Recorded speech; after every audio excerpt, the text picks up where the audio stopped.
Hello, welcome to the Eclectic Reader. Listen to great books and stories while you use your eyes and hands for other things. Now here's your host, Madison Mason. Hi, it's Madison Mason here. I want to thank you for subscribing to the Eclectic Reader. And here's Chapter 49 of The Gray Quarry Boys. The Gray Quarry Boys, Chapter 49, Ronnie Morton. For weeks, all the kids in school had done their level best to make it a very special event. The excitement was contagious and terrific energy filled the air.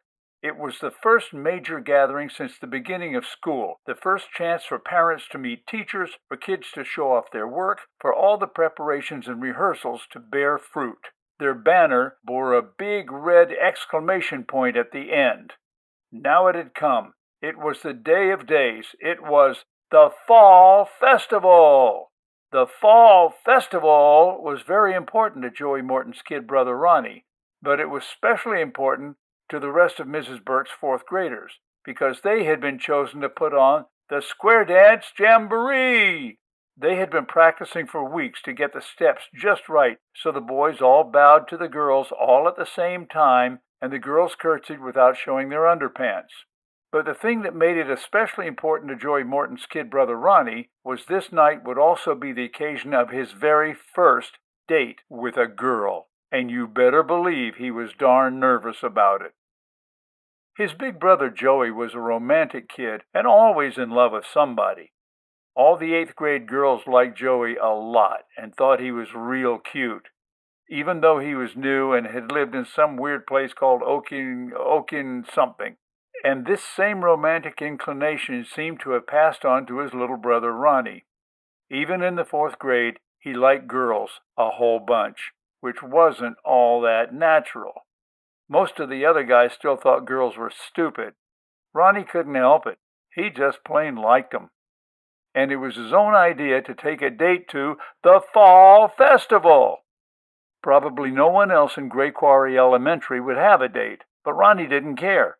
He was inviting a girl anyway, and the object of his ardent affection was no less than sweet Roxanne Penninger herself. Roxanne was, by all accounts, a doll baby. The teachers just adored her. She was the true chosen princess of the 4th grade girls' corner, and Ronnie Morton was head over heels in love with her. He had been ever since the 3rd grade, when he accidentally shot her in the head with a big paper clip. It happened like this. It was Friday afternoon and hot. Fridays were always the worst days. The poor kid's brain was saturated with all the junk he had to listen to, concentrate on, and memorize all week. Dates, facts, multiplication tables, science projects were oozing out his ears, and the more stuff that leaked out of his brain into the hot and sticky air, the more strength seeped out of his lazy eyelids.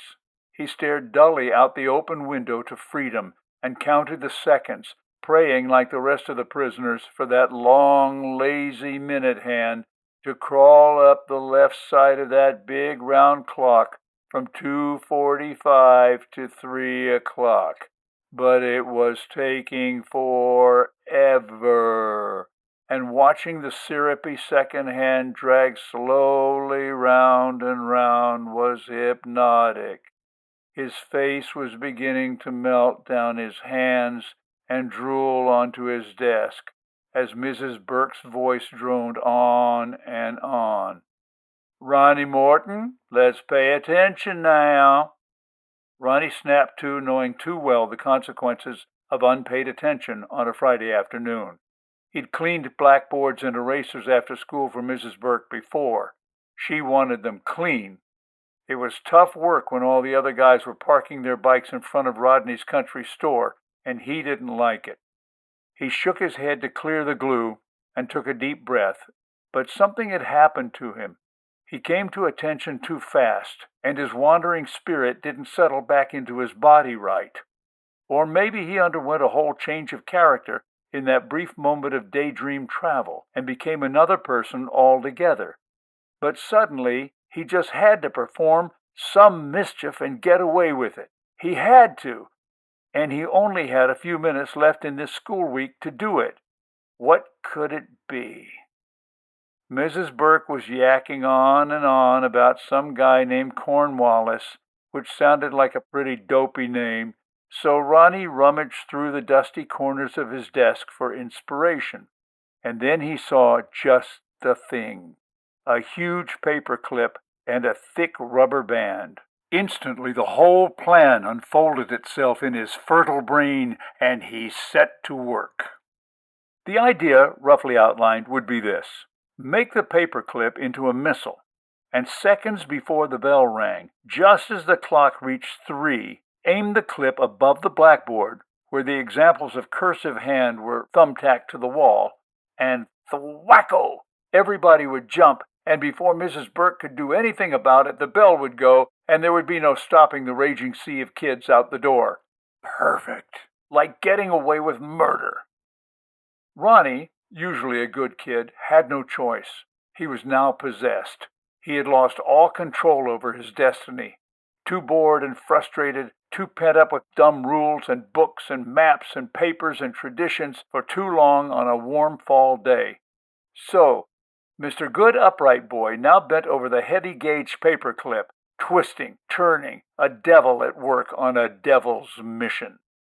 Finally, he twisted the clip until it snapped in the middle, burning his finger from the heat of friction. He looked down, satisfied at his wicked results. Glancing from under his long dark lashes, baby blue eyes falsely innocent, he scoped the room. No one had seen. Everybody was facing forward. Most kids had their books piled on their desks and were leaning their elbows on them, pretending to care about dopey Cornwallis as they mentally counted the change in their pockets left over from lunch and imagined what sweet stuff they could buy at Rodney's. His little palms began to sweat and his heart raced like the heart of a rabbit. The big black minute hand dutifully clicked its way toward 2:58. He spread the rubber band, left over from his Wednesday lunch bag, between his forefinger and his thumb and pulled it several times, testing its flexibility, feeling his skin caught in the contracting rubber as it regained its shape. Great rubber band, he thought, and slipped the oblong torpedo of steel wire into its place. 2:59.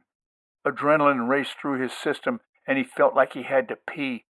Ronnie looked around the room, waiting for the perfect moment. Too soon, he'd get caught and sent to hell. Too late, and the effect would be totally lost. He could see himself being congratulated by the other guys at the store as he nonchalantly washed down a Snickers with his big knee-high orange soda. They would think him a wild adventurer and hero for days if he pulled this off.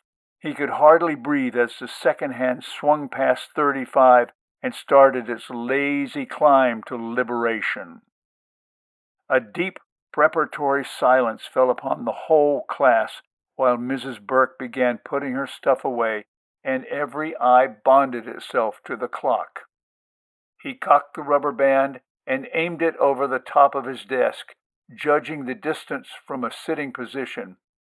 He would rather stretch out and aim from behind his improvised slingshot, but this would have to do. Ready. 2:59:35, 40, 41, 42. At 45 seconds, he let it fly. Instantly, he secreted the rubber band in his sock and slapped an angelic look on his face for the uproar. But nothing happened. No thwacko, no class jump, no confused and irate Mrs. Burke, no pandemonium, just Roxanne Penninger, turned around in her seat in front of him and staring, a look of purest agony on her face and her eyes brimming with tears. Her little pink hand was firmly placed on the back of her head, and her dark pigtails offset the rising red of her complexion. Her mouth and eyes were wide open in disbelief, and her look of shocked accusation froze Ronnie in his seat. Whatever she said through the pain she was feeling was drowned out by the loud clanging of the bell and the yelling and scuffling that ensued. Ronnie could hear his own voice pleading, "I'm sorry, Roxanne. I'm sorry. Please don't tell. I'll give you anything." Then he jumped up and escaped out the door with the rest of the wild herd. There was no bragging, no glory at Rodney's country store, only cold terror of what he had done. Bad enough to have shot anybody, but to shoot a girl, and especially Roxanne Penninger, the class favorite, the prettiest girl in the whole third grade. He was ruined. And if she told the teacher or Mr. Gaunt, the school principal, he was dead. What if she needed stitches or had brain damage or something? It was a big rubber band, and the paperclip was designed to hold lots of paper. Poor little Roxanne Penninger, he thought. Little, sweet, innocent, and delicate Roxanne Pen... The next thing he knew, he was on the ground, his ear ringing, and his big knee-high orange soda spilled all over his shirt. He held his hand over his burning ear and looked up in shocked confusion. Roxanne Penninger stood over him, fists on her hips, a pig-tailed fiend from hell. "Damn you, Ronnie Morton, you dumb little son of a bitch! That hurt like hell! You're a damn lucky little shit that I didn't tell Mrs. Burke, stupid penis head!"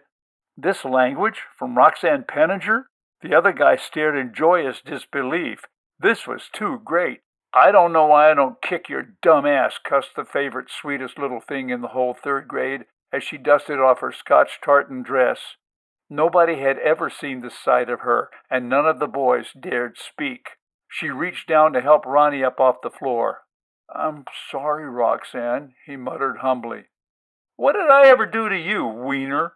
"Nothing. It was an accident. I was trying to hit the blackboard, and I guess I missed." "Missed the whole blackboard?" The guys cracked up at this. Larry Krause burped Pepsi, and it came out his nose. It was one of his favorite tricks. "I'm really sorry, Roxanne. You want a Coke or something?" he limply bribed.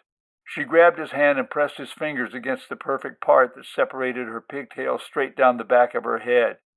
"Feel the lump on the back of my head? No, feel here. Yeah, right there, you jerk." An angry knot was obvious under her hair. "Feel it, jerk? I'll have some M&Ms and a knee-high grape, and you can carry my books home. I don't feel so good." Roxanne was obviously going to milk this one for all it was worth. Ronnie felt in his pocket for his money. He was lucky he had brought part of his allowance in his Lone Ranger squeezed plastic change pouch. He shuffled into the store to pay off his debt, and Roxanne began to tell all the guys about the adventure of getting shot in the head. We hope you have enjoyed this episode of The Eclectic Reader.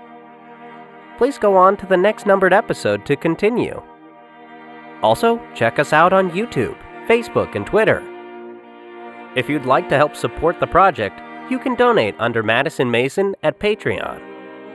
And please, check out our website, kltkrdr.com, for more information.